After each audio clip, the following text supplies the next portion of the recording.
Aujourd'hui, on reçoit Pascal Bonhomme, patron du Café du Soleil dans le Vieux-Lyon, rue Saint-Georges, pour ce nouveau numéro de 203 secondes pour convaincre. Il est l'un des rares à ne pas acheter de quenelle, mais à les fabriquer dans son propre labo et à livrer ses collègues. Bonjour Pascal. Alors bonsoir, bonjour. Bienvenue, vous connaissez le principe du 203 secondes pour convaincre. Alors oui, voilà. Donc, je vais vous avancer des thèmes et vous avez 203 secondes, c'est-à-dire 3 minutes 38 pour répondre et nous convaincre, Pascal. On va parler évidemment actualité avec ces élections municipales. Alors, est-ce que cuisine et politique, ça fonctionne? Est-ce que vous avez des rapports avec les candidats? Ah bah, généralement oui, la cuisine et politique, ça fait bon ménage. Généralement les élus se restaurent quand ils sont en campagne. Ils viennent vous voir comme ça? Chirac disait qu'en campagne, il fallait bien manger, bien bouffer, bien boire et bien... Oui, bah bien avec un B. Voilà, les 3 B. Et... Alors, en ce moment, on les voit aussi au Salon de l'Agriculture, les politiques. Donc ça aussi, ça fait partie de cette ambiance des élections. Effectivement, comme quoi la politique et la nourriture, ça fait bon ménage. Alors, ils font la tournée des popotes, bien entendu. Qu'est-ce qu'ils vous racontent? C'est quoi leur discours? Un restaurateur installé dans le Vieux-Lyon comme moi, le maire, c'est un quartier piéton, très touristique, donc les politiques viennent voir si on n'a pas de problème, font quand même tout pour essayer que l'activité économique se développe bien, pour qu'on paye bien nos impôts.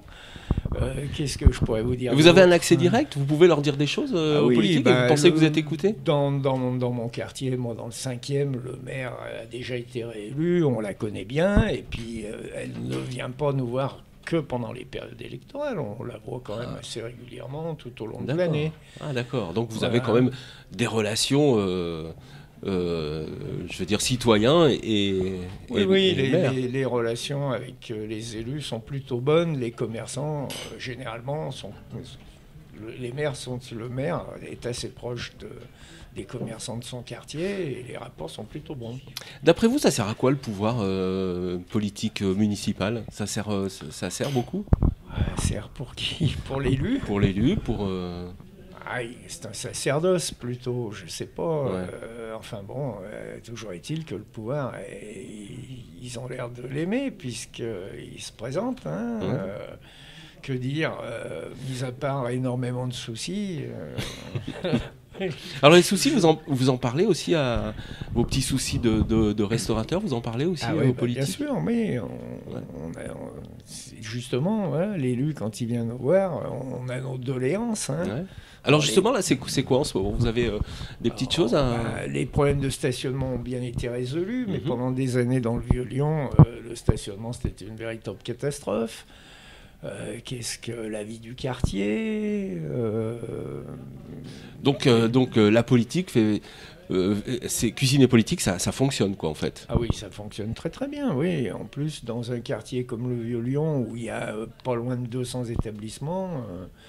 le maire, heureusement qu'il s'entend bien avec les gens de la profession.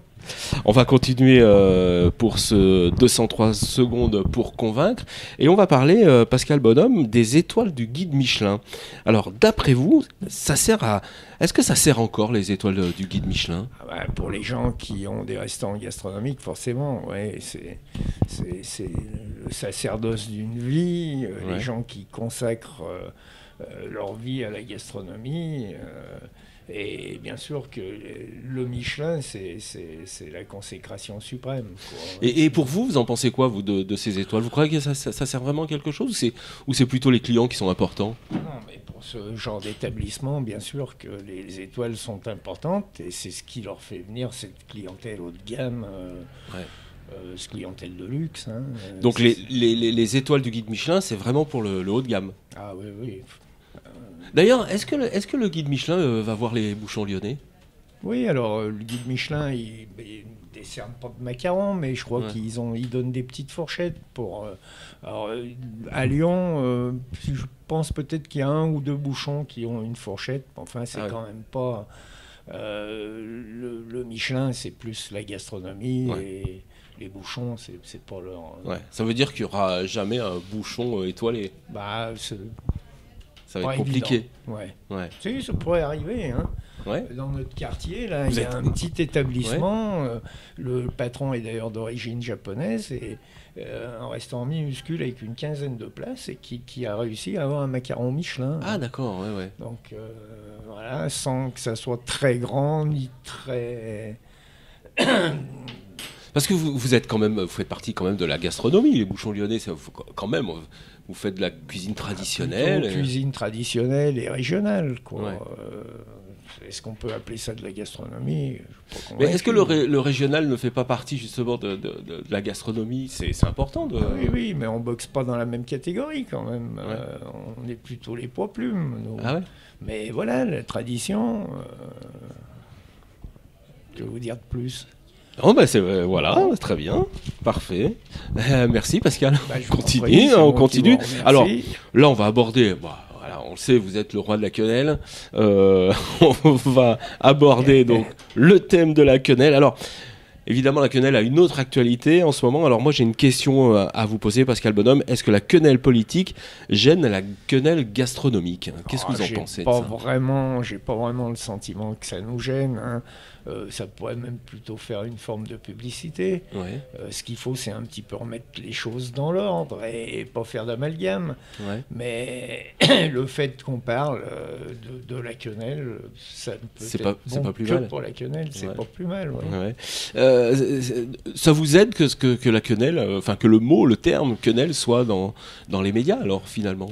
Oui. Mais alors, la quenelle est plutôt à la mode en ce moment. Hein, mais c'est pas la quenelle, c'est les plats traditionnels, la tradition qui revient, les plats régionaux. Et donc, la quenelle à Lyon, c'est bien spécifique de notre bonne ville de Lyon. Ouais. Hein, on trouve dans pas peu d'autres villes des plats avec une quenelle. Ouais. Alors que la charcuterie peut être bonne à Lyon, mais elle peut être bonne à Troyes, elle peut être bonne en Corse.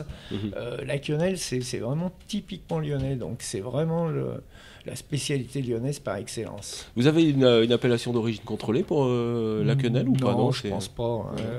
C'est un produit qu'il est difficile de... C'est quoi l'origine de la quenelle d'ailleurs? Ça vient d'où? La quenelle viendrait, paradoxalement, viendrait d'Allemagne. Ah bon? Le Knödel, oui. Et ça serait plutôt au départ, les Allemands font des quenelles mais à base de viande. Et au 19e siècle, on a eu l'idée, vu qu'il y avait beaucoup de brochets dans les Dombes et que ce poisson plein d'arêtes était un peu difficile à manger, un charcutier a certainement eu la bonne idée, en s'inspirant de ces fameux Knödel allemands, de faire une recette, mais à base de poisson et de chair de brochet. D'accord. Voilà, vous en dire plus après. Après, il faut les goûter. Oui, voilà. Comment vous les préparez, vous, les quenelles? Faites-nous envie. C'est la recette. La recette. Il y a une recette qui est quand même bien connue. On fait une vraie quenelle à base de pâte à choux. Elle peut se faire à base de semoule, mais la vraie recette, c'est une pâte à choux dans laquelle on rajoute de la chair de brochet écrasée et du beurre. Voilà, et on moule des petites boulettes en forme de quenelle. Vous le faites toujours à la main et à la cuillère? Oui, alors les industriels ont mis au point aujourd'hui des robots, mais nous, elles sont toujours faites à la cuillère. D'accord. Alors, Pascal Bonhomme, tant mieux si on parle de la quenelle, ça vous fait vendre? Oui. Ouais. Pas de souci. Les clients vous en parlent justement de ce... toujours avec le petit côté plutôt sur le genre politique et... mais plutôt la dérision. À la dérision. Ouais, d'accord. Est-ce que je sais pas si c'est pas un peu dérisoire le combat de... mais bon, les petits commerçants font pas de politique. Non, vous faites plutôt avec. Voilà. Merci Pascal Bonhomme d'être ici. Vous êtes resté dans les 203 secondes. C'est plutôt pas mal. C'est la première fois que ça arrive. Super. Merci Pascal. Bonne soirée. Merci. Merci. Au revoir.